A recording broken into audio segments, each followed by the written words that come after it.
umaga po sa lahat ng ating mga kapatiran sa Pentecostals of Jordan, sa lahat ng ating mga taga-subaybay sa Morning Manna, at sa atin pong mga kapatiran sa buong Pilipinas, at sa lahat po ng mananampalataya sa buong mundo. Magandang araw po sa inyong lahat.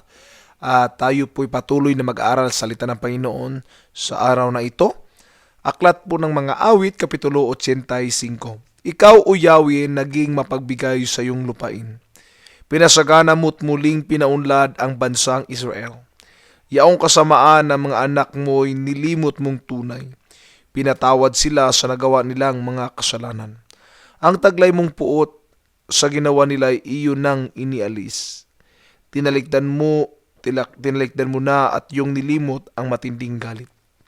Kaya naman, Yahweh, ibalik mo sana ang iyong paglingap, ang pagkamuhi mong aming nadaramay limutin ng ganap. Ang pagkagalit mo at puot sa amin wala na bang hanggan? Di na ba lulubag?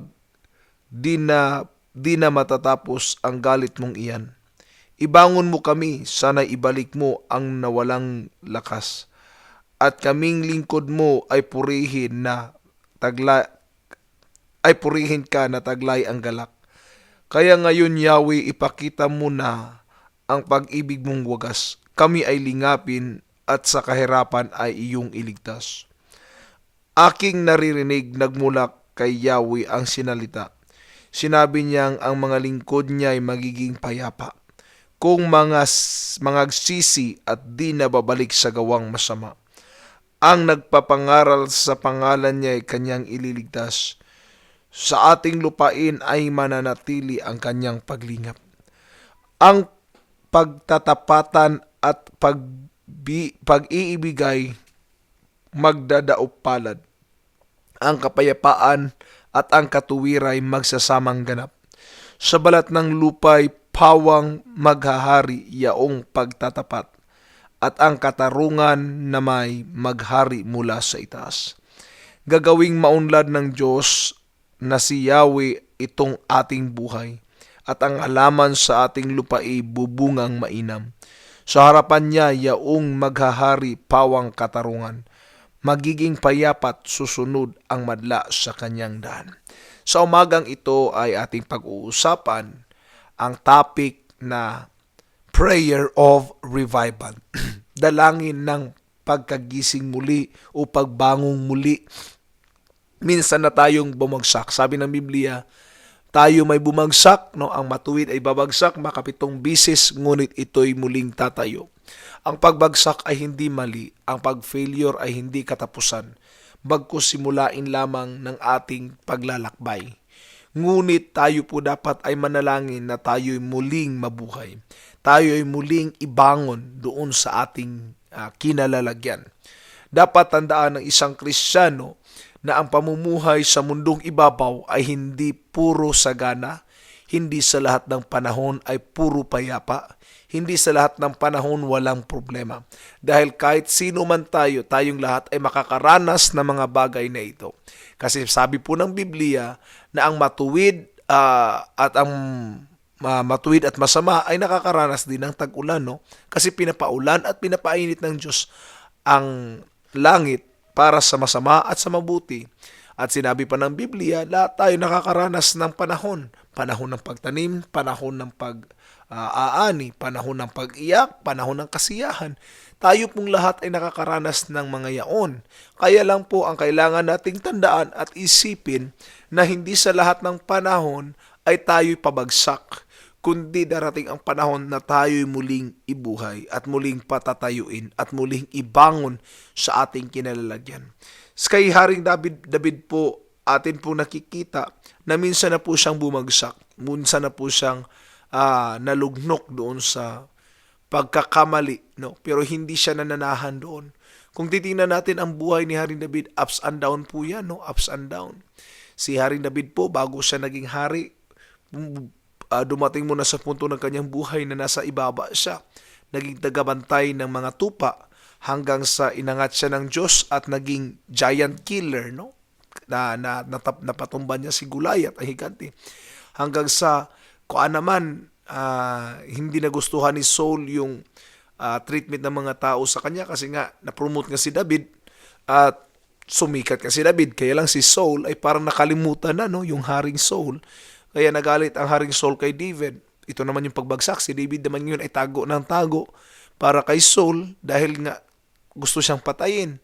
Yun yung down na naman niya, no? May panahon pa nga na nagkunwari siyang baliw na sa ganun hindi siya patayin. Nakakakuha niya, nakaka-discourage. Ikaw, kung may tawag ka sa Diyos, tapos ito, nangyari, lugnok na lugnok, maniniwala ka pa kaya sa pwedeng gawin ng Panginoon? Kaya mo pa kaya manalangin ng revival? Kaya mo pa kaya manalangin na muling pagbangon? Ngayon, si Hari David, hindi pa rin siya naputol ang lahat ng bagay, no? That's the downfall of his life. But he rise again, no? He rise again. He gathered people, no? Sa isang lugar, ginather niya, naging pinuno din siya sa isang lugar. Pero ang mga tao na pinamumunuan niya ay mga mamamatay tao, problema sa lipunan, mga magnanakaw, mga inalipusta, yung mga kawawang-kawawa talaga. And David rule with them, no? David become their leader. So option ni David, no, naging pangulo siya ng isang grupo, no, naging leader siya. Naging down na naman ito nung ang kanilang mga asawa ay kinuha ng mga kaaway, nilipon ng mga kaaway at nung umuwi sila sa kanilang tahanan ay wala na doon ang kanilang mga ari-arian, kanilang mga asawa, wala na. Kaya po makikita natin na si David din po ay nakaranas ng pagkabagsak, ngunit hindi po siya nanatiling bumagsak, kundi siya po ay bumangon muli. Kung ano man po ang nararanasan natin, na experience natin sa buhay, bumagsak man tayo minsan, tandaan po natin, si David na minsang bumagsak, ngunit siya po ay tumayo. Kasi ang buhay po ay pabagsak, pabagsak tayo, tatayo din tayo. Because that's what life is. Failure is not final. It's just temporary. No? Temporary lang po yung pagkabagsak o yung pagiging failure. Kasi wala pong taong failure.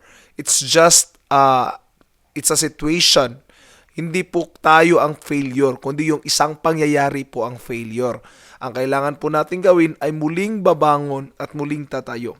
Kaya po napakahalaga na tayo rin po ay marunong manalangin. The moment na dumating po yung pagkabigo, the moment na dumating yung pagkabagsak, yun po ang panahon na dapat din po tayong manalangin na Panginoon, tulungan niyo po akong tumayong muli. Kung ako po'y bumagsak ngayon, hayaan niyo po akong tumayo. Tulungan niyo po akong tumayo. Maging sa ating pamumuhay, tingnan po natin ang mga bagay o mga pangyayari. Kung halimbawa na-discourage po tayo dahil nga nakaranas tayo ngayon ng failure, hindi ko po alam kung anong failure na inyo pong dinaranas ngayon.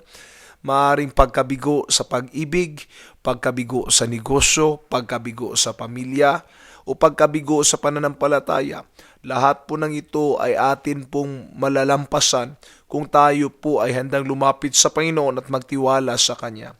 Ang kailangan lang po natin ay yung puso na handang lumapit sa Diyos, handang i-recognize na ang Diyos pa rin ang siyang may akda ng lahat at siya pa rin ang tugon sa ating mga pangangailangan.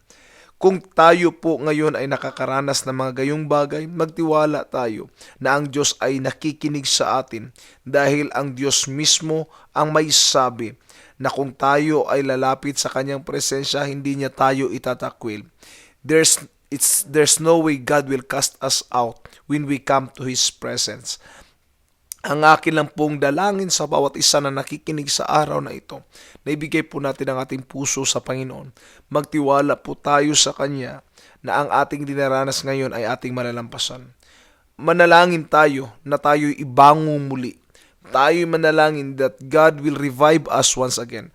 Ating panalangin na hindi sa lahat ng panahon nandoon tayo bumagsak. Sinabi ko na nga po a while ago na ang isang taong matuwid ay bumagsak man makapitong beses, ngunit siyang muli ay tatayo at muling babangon at muling tatakbo.